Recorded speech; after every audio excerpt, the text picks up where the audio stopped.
ستارے زمین پہ دھڑام دھڑام کر کے گریں گے. وَإِذَا الْأَرْضُ مُدَّتْ زمین بوریے کی طرح سے لپیٹ دی جائے گی. وَإِذَا الْجِبَالُ سُيِّرَتْ یہ بڑے بڑے پہاڑ ہوا میں کپاس کی طرح اڑتے پھریں گے. تمام کے تمام علامات قرآن کریم بتا رہا ہے. اور آج مسلمان ہے، میں خود ہوں، آپ ہیں، میں قسم کھاتا ہوں کہ ہمیں خدا کے کلام پہ یقین کوئی نہیں. اگر یقین ہو پھر یہ غفلت. صحابی مدنی کریم صلی اللہ تعالی علیہ وسلم کا ساری رات کروٹیں بدلتا ہے. صبح ہوئی بیٹی نے پوچھ لیا، ابا جان میں ساری رات دیکھتی رہی، آپ کو نیند نہیں آئی، کیا کوئی تکلیف ہے؟ دیکھنے والی بیٹی کے بھی قربان جاؤں، بے چین ہونے والے ابا کے بھی قربان جاؤں. آخر بیٹی بھی جاگ رہی ہوگی تبھی تو دیکھا ہوگا. کہنے لگے ابا میں نے ساری رات کروٹیں بدلتے دیکھا، کیا بات ہے، آج نیند کیوں نہیں آئی؟ فرمایا لختے جگر او نور نظر، او میری بیٹی کل قرآن کریم کی ایک آیت سن کے آیا ہوں، ثم لم یتوبوا فلہم عذاب جہنم ولہم عذاب الحریق.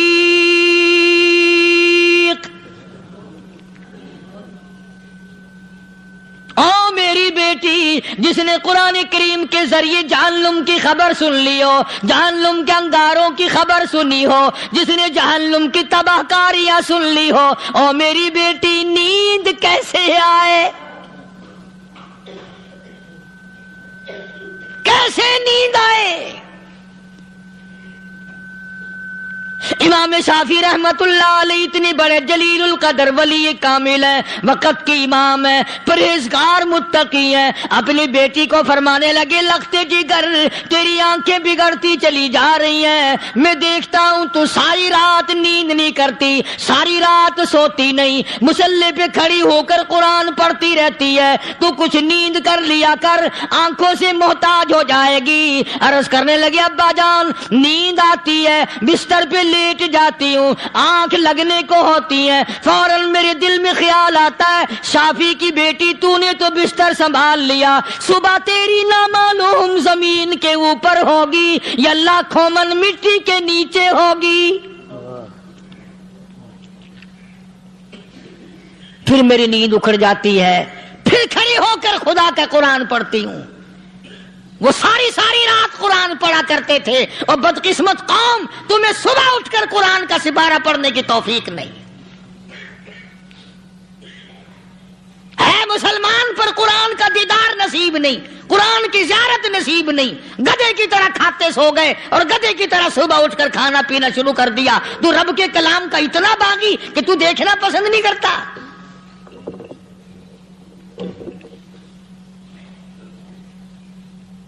اور دنیا کی چیز اگر گھر میں نہ ہو، ٹھنڈے ٹھنڈے سانس مارتے ہیں عورتیں بھی.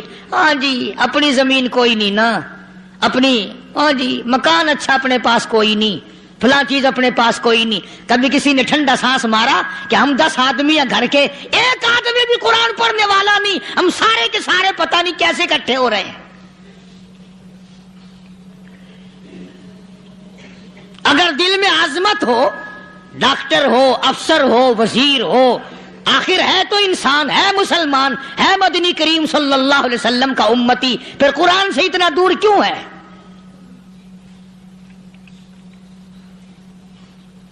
تو اللہ پاک جل شانہ نے فرمایا میرے بندے ہر حال میں ڈر.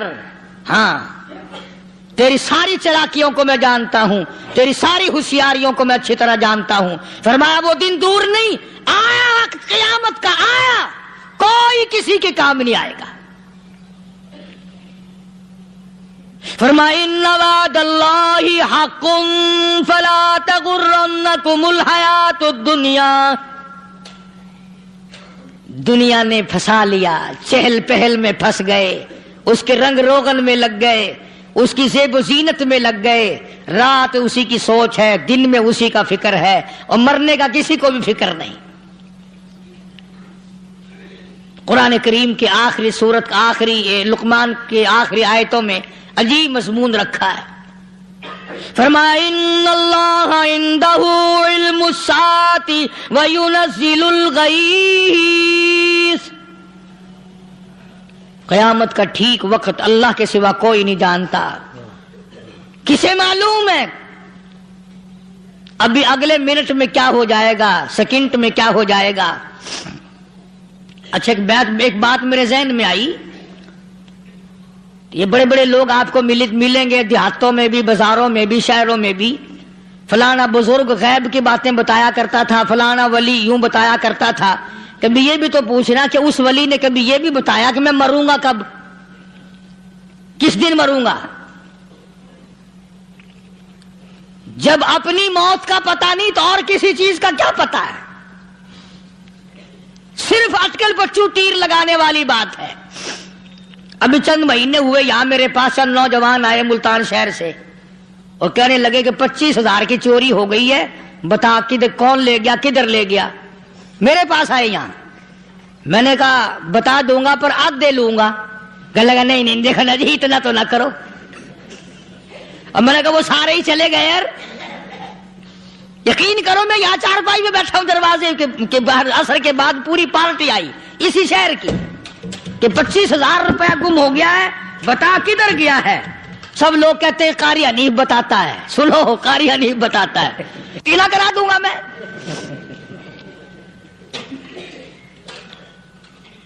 جتنا میں نے انکار کیا میرے سر ہوتے چلے گئے۔ اخیر میں نے بکواس کر دی، میں نے کہا اچھا بتاؤں گا پھر آدھے لوں گا۔ کہنے لگے نہیں،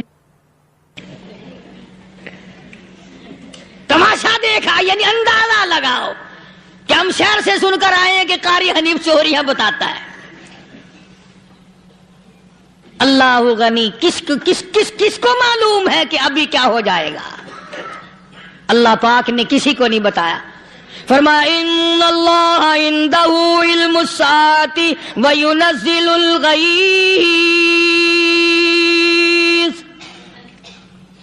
قیامت کا ٹھیک وقت کسی کو معلوم نہیں، بارش کا کوئی پتہ نہیں کب ہوگی، کتنی ہوگی۔ تم ابھی کہہ رہے ہوگے کہ جی محکمہ موسمیات والوں کو پتہ چلتا ہے۔ ان 3 مہینے میں یہ محکمہ موسمیات والے کئی دفعہ کہہ چکے ہیں کہ بندہ باندی ہوگی، مگر کچھ بھی نہیں ہوا۔ بلکہ جتنے یہ زیادہ بتلاوے نا اتنا ہی موسم خراب ہوتا چلا جاوے۔ پچھلے سال انہوں نے روئی کی گانٹھوں کی گنتی بتائی کہ اتنی کپاس پیدا ہوگی ملک میں، اتنی روئی کی گانٹھ بنے گی، اتنی باہر بھیجیں گے اور اتنی اپنے گھر رکھیں گے۔ ذرا پوچھو تو صحیح ذمہ داروں سے سر کھجاتے پھرے کہ کھاد کے پیسے بھی واپس نہیں ہوئے۔ بھلا کسی کو کیا پتا کہ ابھی کیا تھا اور ابھی کیا ہو جائے گا، کل کیا ہوگا، پرسوں کیا؟ ایک اللہ کی ذات جانتی ہے۔ فرمایا وَيُنَزِّلُ الْغَيْثَ، کوئی نہیں جانتا بارش کب ہوگی، کتنی ہوگی، کہاں تک ہوگی، کس قدر ہوگی، کس طرف میں ہوگی، کہاں نہیں ہوگی۔ وَيَعْلَمُ مَا فِي الْأَرْحَامِ، کوئی نہیں جانتا عورت کے پیٹ میں کیا ہے، لڑکا ہے کہ لڑکی۔ باپ کو پتہ نہیں، ماں کو پتہ نہیں، دادی کو پتہ نہیں، نانی کو پتہ نہیں۔ یوں کہ کسی کو پتہ ہو یا نہ ہو، حضرت صاحب کو پتہ لگ جاتا ہے۔ حضرت صاحب کو کیوں؟ حضرت صاحب ٹھڈ دے اندر وڑدا ہوندا ہے۔ تماشا دیکھ، کوئی کسی کو پتہ نہیں چلتا، اور خدا نے اپنی خدائی کسی کو تقسیم کر کے دینی نہیں۔ لم یلد ولم یولد، نہ میرے ماں باپ، نہ میں کسی کا باپ، نہ میری اولاد، نہ میں کسی کی اولاد۔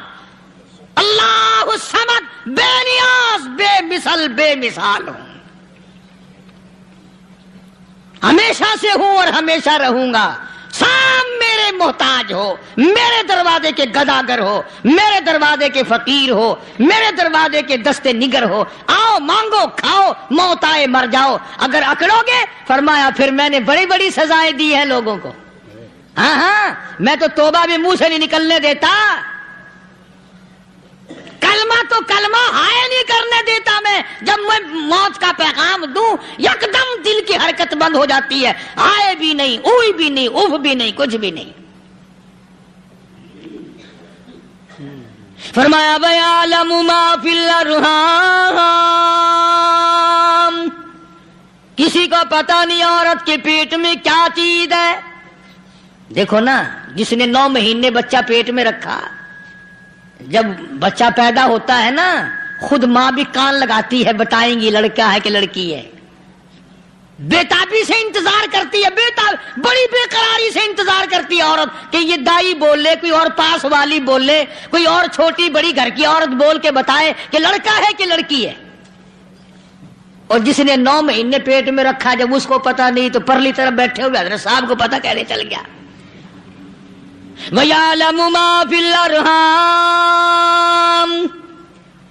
زیادہ سے زیادہ تمہیں یہ کہیں گے جی فلاں بزرگ نے دعا کی تھی اللہ میاں لڑکا دے گا، لڑکا ہو گیا، ٹھیک ہے، دعا تو بھی مانگ، بزرگ بھی مانگے، پیر بھی مانگے، فقیر بھی مانگے، عالم بھی مانگے، ماں بھی مانگے، باپ بھی مانگے، خاندان سارے مانگو، بات یہ ہے مانگو تو سارے، پر یوں کہو دینے والا وہ ایک ہے بس، یہ ہے اصل بات، اور مانگنے کی تو کوئی کسی کی وہ نہیں۔ امام الانبیاء محبوب کبریا حضرت محمد مصطفیٰ صلی اللہ تعالی علیہ وسلم سیدہ عائشہ صدیقہ رضی اللہ تعالیٰ عنہ فرماتی ہیں میں سوئی ہوئی تھی، اچانک میری آنکھ کھلی، میں نے کالی کملی والے کو سجدے میں دیکھا، رو رہے ہیں، دعائیں مانگ رہے ہیں، رو رہے ہیں۔ حضرت عائشہ فرماتی ہیں اللہ اکبر، فرماتی ہیں اتنے روئے سرکار مدینہ صلی اللہ علیہ وسلم، سانس رک گیا، سانس گھٹ گیا آپ کا۔ حضرت عائشہ فرماتی ہیں میں اپنا جگر پکڑ کے بیٹھ گئی، کہیں آج بیوہ تو نہیں ہو جاؤں گی۔ نبی نے اتنا مانگا، اتنا مانگا، اتنا مانگا، اس کائنات میں مانگنے والا کوئی آیا ہی نہیں،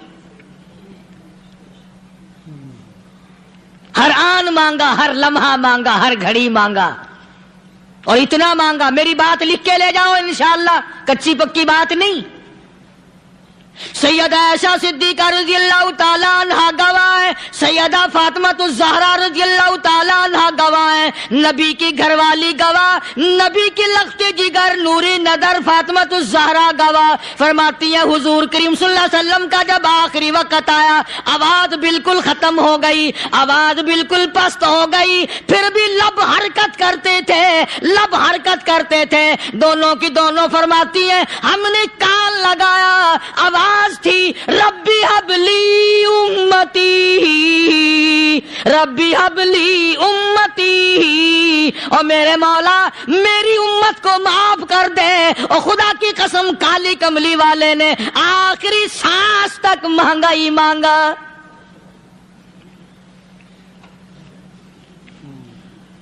چاہے تیرے لیے مانگا، امت کے لیے مانگا، مگر ہر وقت مانگا۔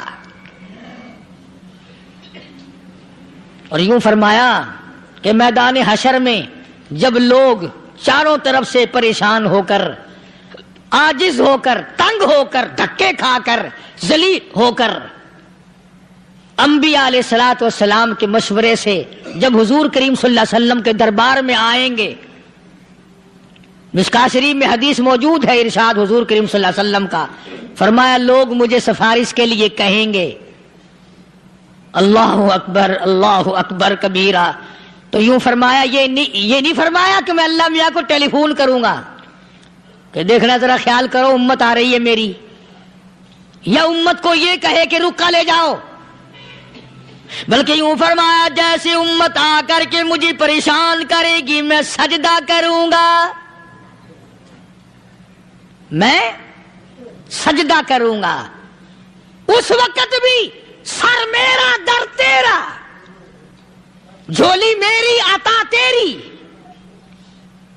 اور حدیث پاک کا اگر مضمون پڑھ کر دیکھو سارے مضامین حل ہو جائیں۔ یوں فرماتے ہیں خود حضور کریم کہ میں اتنا لمبا سجدہ کروں گا اس وقت قیامت میں، اتنا لمبا سجدہ کروں گا کہ 7 دن 7 راتیں کا وقت 1 ہفتے کے برابر وقت لگ جائے گا، میں سر سجدے سے نہیں اٹھاؤں گا۔